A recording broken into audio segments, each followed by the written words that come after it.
this is great.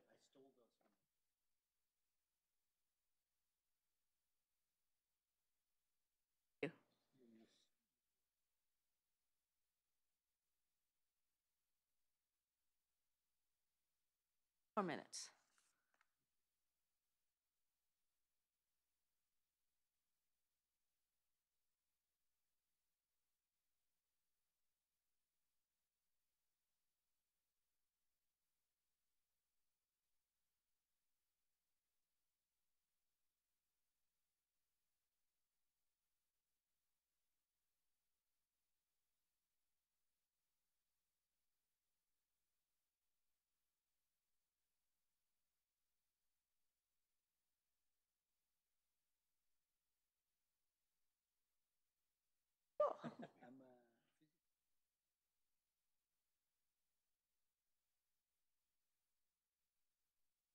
You are. That's right. That's right.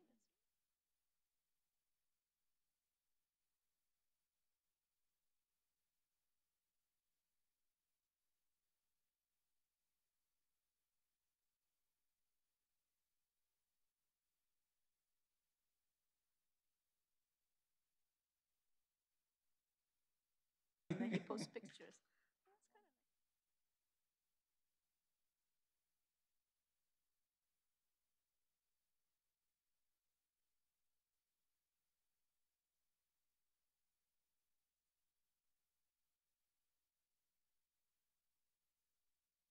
Hey, all rise.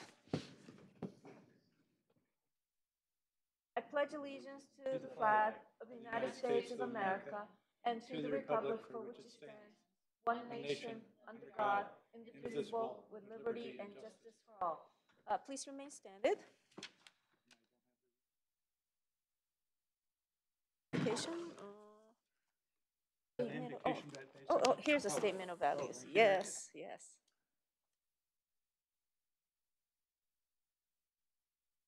As we gather, we humbly seek blessings upon this meeting. May you act with strength and courage and the will to perform our obligations and duties to our people with justice to all.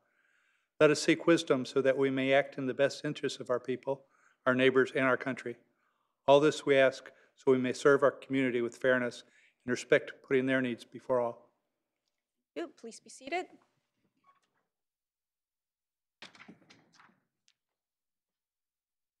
All right, let's see, let's have a roll call. Oh, yeah, okay. let me I could do it. Do it formally.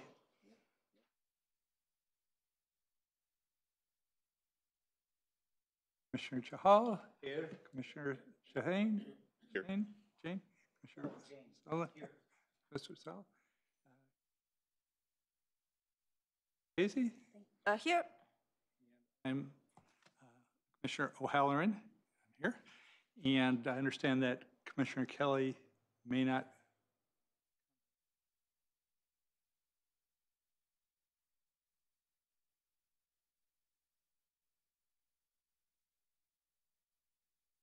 We excuse him then? Second. Okay, all in favor? Aye. Aye. Okay, thank you. All right, commission procedure. Okay, public hearings are conducted by the chair in accordance with the following procedures. The chair of the commission directs all activity during the hearings. All comments shall be addressed to the commission. Any item on this agenda may be continued to a subsequent hearing. Applicants will be allotted up to 10 minutes to present and justify proposals following staff presentation of the item. Other speakers will be given up to 4 minutes. The applicant is allotted up to 5 minutes for rebuttal of comments. No additional comments will be accepted upon the close of the public hearing, although the commission reserves the right to direct questions to any speaker on any matter. Special procedures and time limits may be applied to any items as prescribed by the chair. Appeal of commission actions must be filed in writing within 7 calendar days. All right. Do we have any items to continue or any exceptions? Okay, being there's none, let's move on to the consent calendar. The item on the consent calendar tonight is the Planning Commission minutes for January 24th, 2018. Thank you. I move to approve the consent calendar. Second? Okay, any discussions? All in favor? Aye. Okay, let's move on to item 6. Our item set for hearing tonight is at 668 Enright Avenue, where they have expanded the building 325 feet. I'm sorry, I've got that wrong. But it's on this 5,637 square foot lot, the variance is needed to allow just one covered parking space where two parking spaces are required under the current system. Okay, thank you very much. Thank you. All right, would the staff like to present? Thank you. Thank you. Chair Casey and members of the commission, as Commissioner O'Halloran mentioned, we do have a variance application before you this evening for 688 Enright Avenue, and I'll go through the proposal. The request is to comply with the variance provisions, and that is to seek relief from the requirement for 2 covered parking spaces, which is the typical parking standard for single-family residential. And in this case, we have a tract of homes that have been largely constructed with 1-car garages. And so that's the situation in this case. Under our general plan policy and our previous procedures and interpretations of the code manual, we do have a provision that allows for an expansion for 1-car garages up to, on single-family residential, of up to 499 square feet or no more than 3 bedrooms as an administrative process. However, as you see here, and we noted in the report, the applicant is requesting an expansion of 373 square feet, but they previously received an expansion of 380 square feet, so this would exceed that total, and that's the 499 square feet, or the 3rd bedroom is allowed, permitted, as I mentioned, an administrative process, but that's over the life of the property, so it's not per expansion or per request to add on to or develop a property. So since the expansion exceeds 500 square feet, and it's for the 4 or more bedrooms, they're subject to the 2-car covered parking space provision unless they seek relief through the variance process, and that's why it's here before you this evening. The general plan is very low density, and this zoning is single family, so the property, its use and its development is consistent with both of those.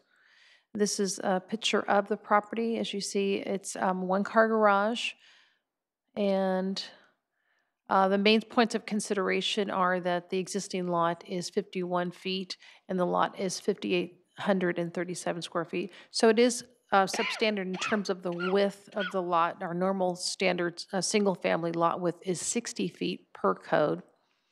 And so that's one unusual condition relating to the land, as is a finding that you are required to make in order to grant a variance. The existing side yards still meet our code requirements of 5 feet. The new required garage would typically span the standard of 20 feet by 20 feet clear. That's in the interior. The residence was built with 1 covered parking space. The existing driveway accommodates 2 side-by-side uncovered parking spaces for a total of 3 off-street parking spaces on the home. The existing home is 1,663 square feet, including the 1-car garage. The proposed residence would with the expansion, would be a total of 2,036 square feet.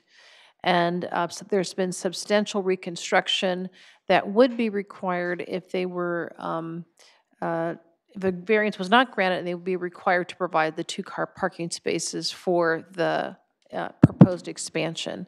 And as you can see from the location of the garage, it's adjacent to living area, and so to expand that, you're looking at virtually eliminating most of that space in order to accommodate the garage, and it would take up probably more than 50% of the front elevation, which is discouraged under our design guidelines as well. So the addition is at the rear of the property. There's an interior remodel to create a fourth potential bedroom or office. And right now, I believe it's being called out as the office, but the area of demolition for the two-car garage would substantially encroach into the living area, as you see from this elliptical area that we've outlined here. And for that reason, we consider that to be an unusual condition because there's not really any appropriate room to accommodate without creating a significant impact. But there is an unusual condition that there's an existing one-car garage and the lot width is 51 feet wide. So for that reason, the staff feels we can make the findings and we are recommending approval of the variance. Again, there's a substantial hardship. The variance findings relate to both the land and the building, so there's constraints for constructing the two-car garage. And based upon that, we are supporting the variance request. And with that, I'll conclude and answer any questions you have. Thank you very much. Any questions? Commissioner O'Halloran. Just more of a curiosity. I did drive along the block and saw that they're all single space garages. The 51 feet, is that standard too? That, You mean for the neighborhood? right, the width, that looked like, You know, I didn't see don't anything know unusual that, there. but often because of the similarity of the homes, when the subdivisions were done, that's probably a fairly common standard. that was just curiosity. Thank you. Okay, no other questions. So would the applicant like to speak on this, your application? You're invited to speak. Tell us about your project.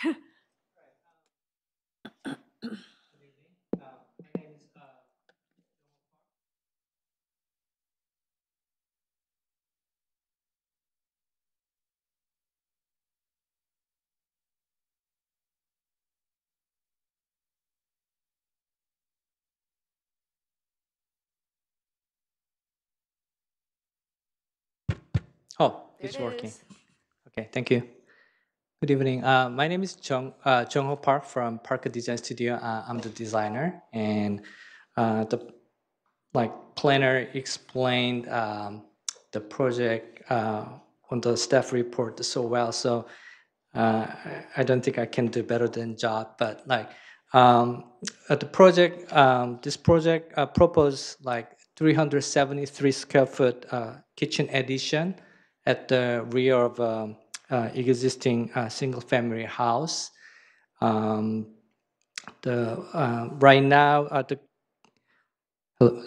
now the kitchen is facing the east side and the very small, and then there's not much sunlight. So owner want to have a very nice kitchen facing the south, and but unfortunately the previous owner had a construction which is 380 square feet living area in 2001, which like a planner already mentioned about, said, this triggered the requirement of a two-car parking space on site. So, and we, that's why we apply for a variance to allow one covered parking space based on the City of Santa Clara Code Chapter 18, which is already planner covered. And so,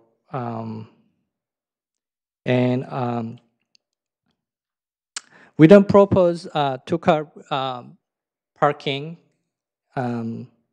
two-car garage, but instead we propose increased 24 feet by 20 feet driveway pad in front of the existing garage to accommodate two vehicles. And also the existing partition in the garage and the chimney encroaching the garage partially will be removed to increase the garage to 20 feet by 10 foot 6 inches. So, do you have Thank any you. question?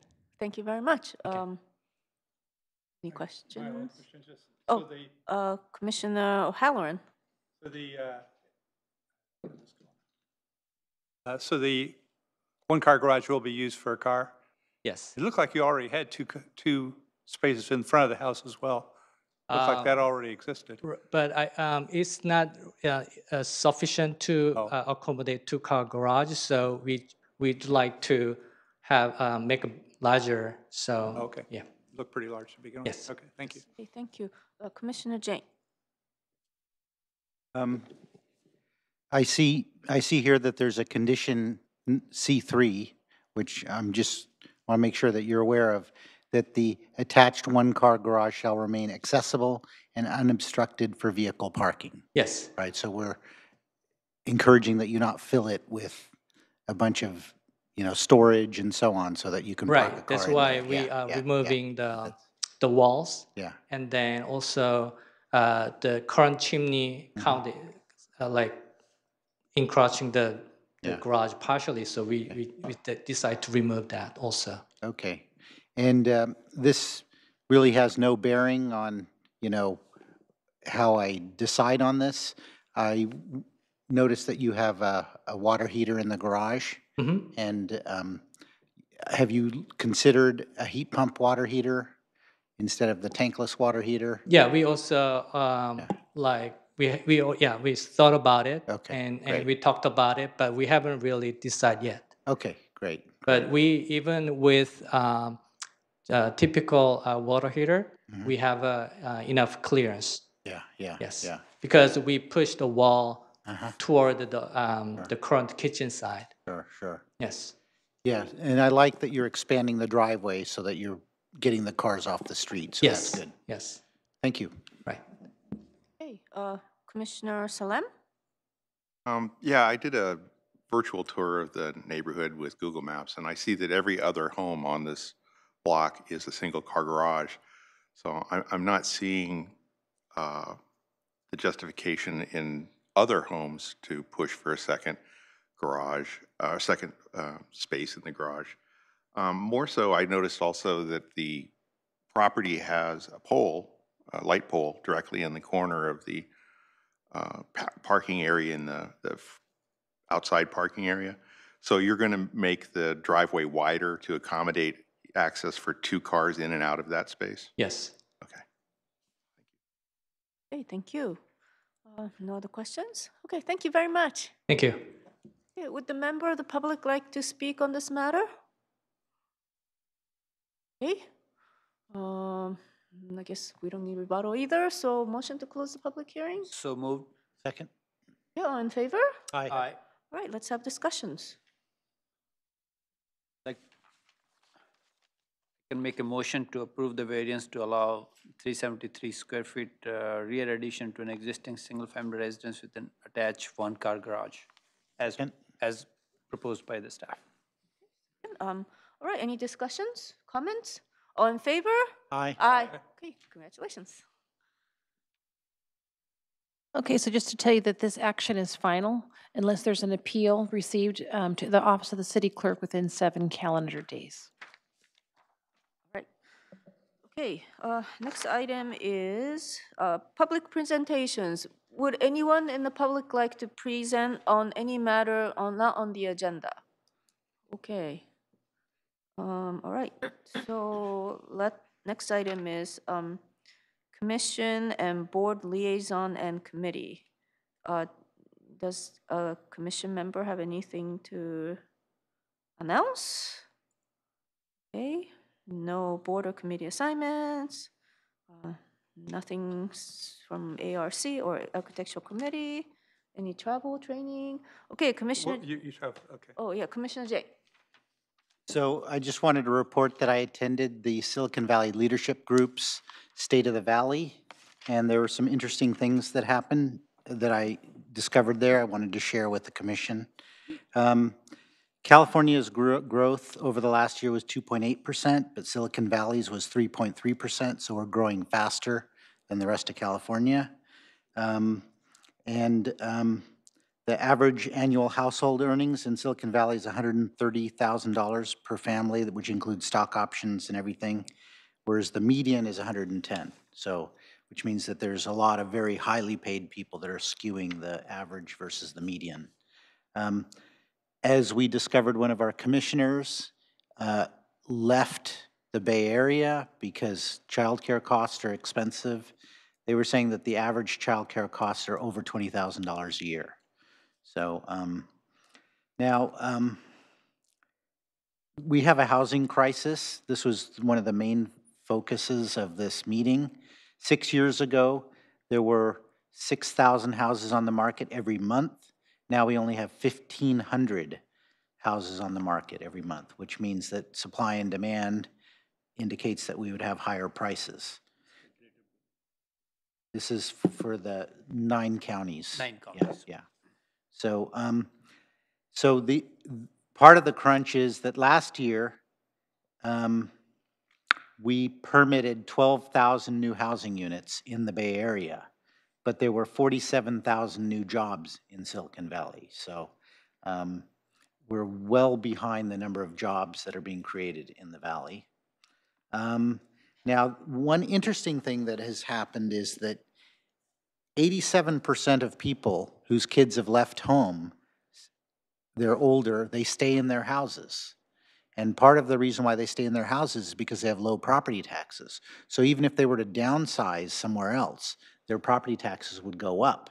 So they're kind of forced to stay in their homes, even when their houses are too big or you know, unmanageable for them for the property tax reasons, Prop 13.